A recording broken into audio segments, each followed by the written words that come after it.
मैं भारत को भारतीयता की मान्यता के आधार पर फिर से खड़ा करना चाहता हूं, उस काम में लगा हूं। 20 सूत्र लिखे हैं कि भोजन पचेगा तो क्या होगा और भोजन सड़ेगा तो क्या होगा। मैं सड़ने वाले हिस्से की बात कर लेता हूं। वो कहते हैं कि भोजन अगर सड़ना शुरू हुआ तो सबसे पहले गैस बनेगी, वायु बनेगी, वायु, और ये वायु आपकी जिंदगी हराम कर देगी। लेकिन आज के जो सूत्र हैं वो जिंदगी का फंक्शनल हिस्सा है। आप जानते हैं कि कोई भी सिद्धांत होता है उसका एक हाइपोथेसिस होता है और उसका एक फंक्शनल पार्ट होता है। तो आज से जो शुरू हो रहा है वो फंक्शनल पार्ट है। इस फंक्शनल पार्ट में सबसे पहला सूत्र भागवत जी का। भागवत जी के लिए उनके 7000 सूत्र सभी महत्व के हैं, सभी महत्व के। उन 7000 में से मैंने कुछ चुनकर निकाले हैं जो मुझे लगता है 2007 के हिसाब से बहुत महत्व के हैं। हो सकता है 3500 साल पहले कोई सूत्र बहुत महत्व के हों और अब 2007 में हमारी जीवन शैली के हिसाब से वो उतने महत्व के ना हो, क्योंकि भागवत जी ने जिस जीवन शैली में रहते हुए वो सूत्र लिखे हैं वो ऋषि मुनियों की जीवन शैली है। आपकी जीवन शैली और ऋषि मुनियों की जीवन शैली में थोड़ा अंतर है। तो आपकी जीवन शैली के हिसाब से मैंने जो सूत्र निकाले और जिनको मैं महत्व का क्रम देता हूं उसमें सबसे पहला सूत्र, संस्कृत में वो कहते हैं कि पेट जिंदगी भर आपका अच्छा रहे, दुरुस्त रहे। इसका मतलब यह है कि आप जो कुछ भी खा रहे हैं उसका ठीक से आप पाचन करते रहें। वो कई बार ये लिखते हैं अपने सूत्रों में कि खाना महत्व का नहीं है, खाने को पचाना महत्व का है। आपने खाने को खाया ये इतना महत्व नहीं है, जिसको आपने खाया उसको पचाया ये ज्यादा महत्व का है। क्योंकि भोजन पचेगा तो रस बनेगा, उसी रस में से मांस, मज्जा, रक्त, मल, मूत्र, वीर्य, मेद ये सब बनेगा, अस्थियां बनेंगी और वही आपके शरीर के लिए आगे जीवन में काम आएंगे। तो खाया वो महत्व का, उससे भी ज्यादा महत्व का खाया हुआ पचाया। तो वो कहते हैं कि पेट हमेशा दुरुस्त रहे, माने पाचन क्रिया आपकी हमेशा अच्छे से चलती रहे। इसके लिए पहला सूत्र उन्होंने लिखा भोजनांते विषम वारी। ये पहला सूत्र मेरे हिसाब से, उनके हिसाब से नहीं, मेरे हिसाब पहला सूत्र भोजनांते विषम वारी। इसका सीधा सा अर्थ है भोजन के अंत में पानी पीना विष पीने के बराबर है। सूत्र ये है भोजन अंते, भोजन अंते। आप जानते हैं संस्कृत में मिला के कहने की परंपरा है। भोजन अंते माने भोजन के अंत में, भोजनांते विषम वारी। विष समझते हैं आप, जहर, जहर जैसा क्या है? पानी। भोजन के अंत में पानी जहर के जैसा है, विष के जैसा है। यह सूत्र है। अब इसको थोड़ा व्याख्यायित करता हूं ताकि समझ में आए। भोजन के अंत में पानी विष के जैसा है, ये बात वो कह रहे हैं। इसको समझना चाहिए कि क्या कह रहे हैं। सूत्र उतना ही है, समझने के लिए मैं आपको बहुत उदाहरण दूंगा ताकि आप जल्दी पता कर पाए। भागवत जी ने एक सूत्र में यह कहा है कि हमारा जो शरीर है इसका जो मुख्य स्थान पेट है, इसमें एक स्थान होता है पेट के अंदर, नाभि, लेफ्ट साइड में, नाभि से थोड़ा ऊपर जहां मेरा हाथ रखा हुआ है, इस स्थान को कहते हैं जठर।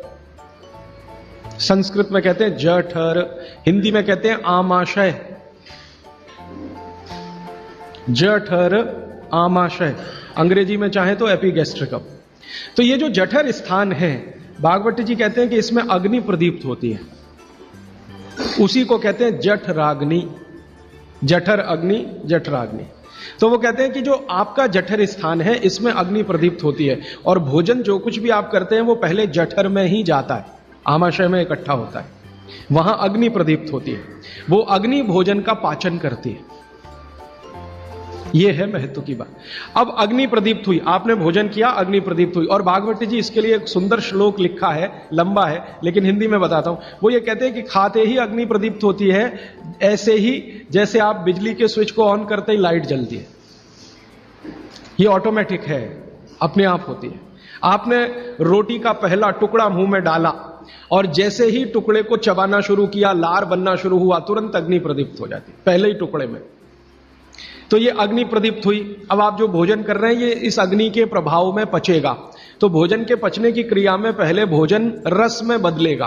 पहले पेस्ट बनेगा, जैसे टूथपेस्ट की कंडीशन होती है वैसा बनेगा, लुगदी जैसा, फिर उसमें से रस बनेगा, फिर रस में से सब कुछ बनेगा। तो वो कहते हैं कि आपने जैसे ही भोजन किया अग्नि प्रदीप्त हुई।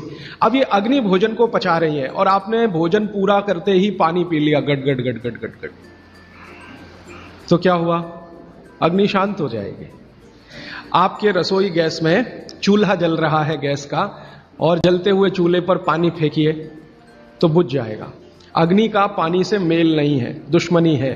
तो आपके पेट में खाना खाते ही अग्नि जल रही है। अब आपने पीछे से गिलास 2 गिलास पानी पी लिया, कोई लोग तो लोटा भर के पी लेते हैं, कई लोग तो भोजन से ज्यादा पानी पी लेते हैं। तो ये जो पानी गया इसने अग्नि को शांत कर दिया। अब अग्नि शांत हो गई तो फिर भागवत जी कहते हैं भोजन पचेगा नहीं, वो सड़ेगा। अब उन्होंने 20 सूत्र लिखे हैं कि भोजन पचेगा तो क्या होगा और भोजन सड़ेगा तो क्या होगा। मैं सड़ने वाले हिस्से की बात कर लेता हूं।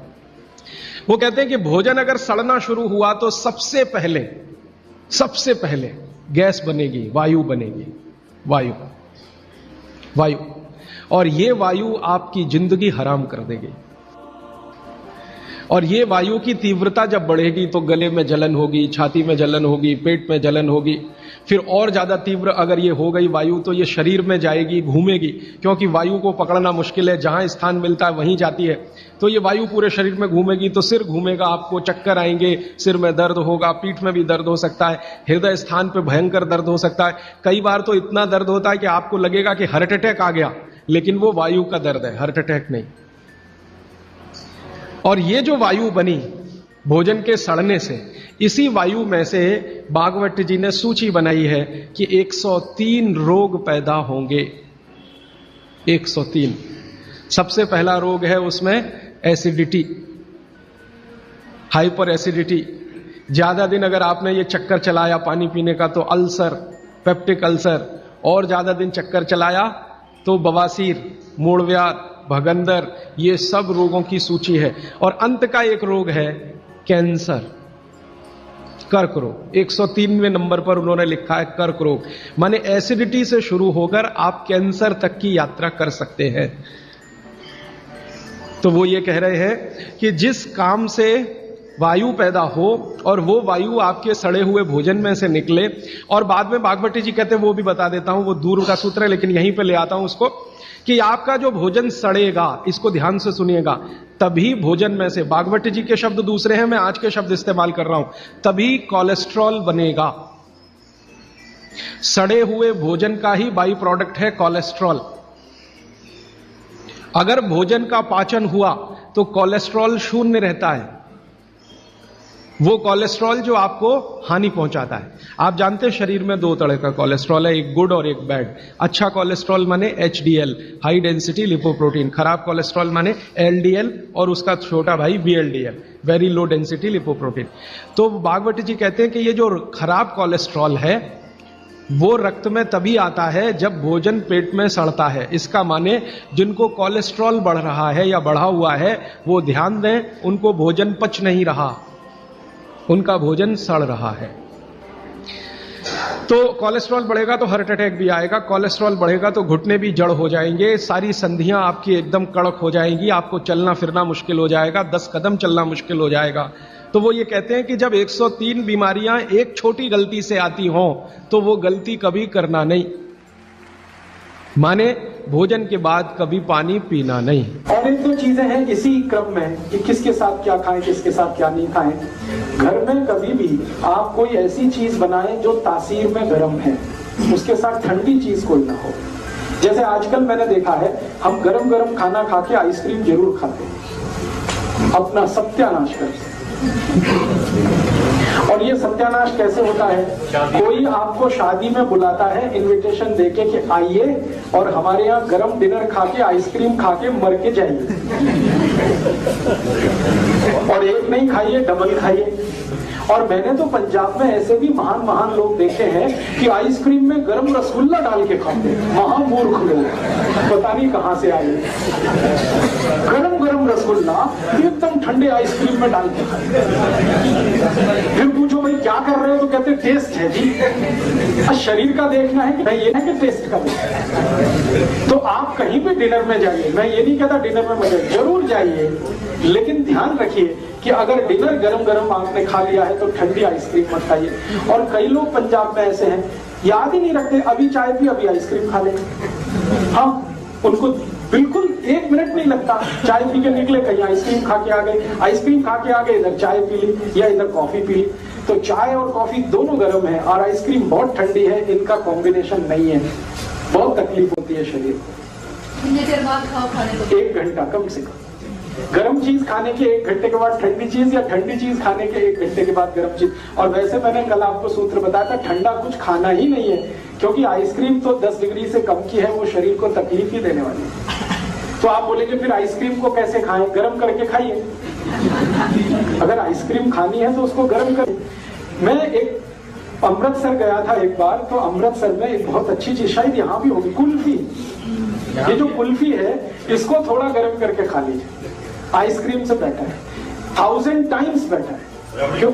हाँ, रबड़ी खाइए ना, तो कुल्फी वो शायद रबड़ी की ही बनाई, खूब दूध गर्म करके रबड़ी जैसा हो जाता, फिर कुल्फी जमाते। तो कुल्फी को थोड़ा गर्म करेंगे तो रबड़ी जैसा ही हो जाता, वो खाने लायक है। गरम माइक्रोवेव में कर सकते हैं? माइक्रोवेव से अच्छा है गैस का चूल्हा। तो आप जो है रबड़ी खाइए, आइसक्रीम छोड़ दीजिए, कुल्फी पे आ जाइए और कुल्फी को हल्का गर्म करके खाइए, वो आपके लिए बहुत मुफीद है। कारण एक ही है कि आइसक्रीम में जितने केमिकल्स हैं, कुल्फी में एक भी नहीं। कुल्फी में दूध ही दूध है, वो भी अच्छे से गर्म किया हुआ है, बस उसको ज्यादा ठंडा कर दिया तो वो जम गया है। आप उसका ठंडापन निकाल के खा लीजिए, और करके खा सकते हैं। हाँ। और नहीं तो एक आखिरी ऑप्शन बताता हूँ, खाना ही है आपको, तो मेरा ये कहना है कि उसको सलीके से खाइए। जैसे आप कुल्फी खा रहे हैं ना, तो उसका तरीका ये है कि पहले उसको मुंह में रखिए थोड़ी देर, कुल्फी का टुकड़ा काट के मुंह में रखिए और उसको घुमाइए, तो जो लार है वो उसको अपने आप गर्म कर देगी। जब हल्की गर्म हो जाए फिर अंदर ले जाए। ये लास्ट ऑप्शन है। जब खानी ही है तो मेरी बात तो मानिए, उसको गर्म करके खाइए। खानी ही है तो थोड़ी देर मुंह में रखिए, उसको घुमाइए, थोड़ी लार से वो गर्म हो जाएगी। दोस्तों, सबसे पहले तो चैनल सब्सक्राइब करें, फिर लाइक, कमेंट और शेयर करें। और हाँ, हमारा एंड्रॉयड ऐप डाउनलोड करना ना भूलें।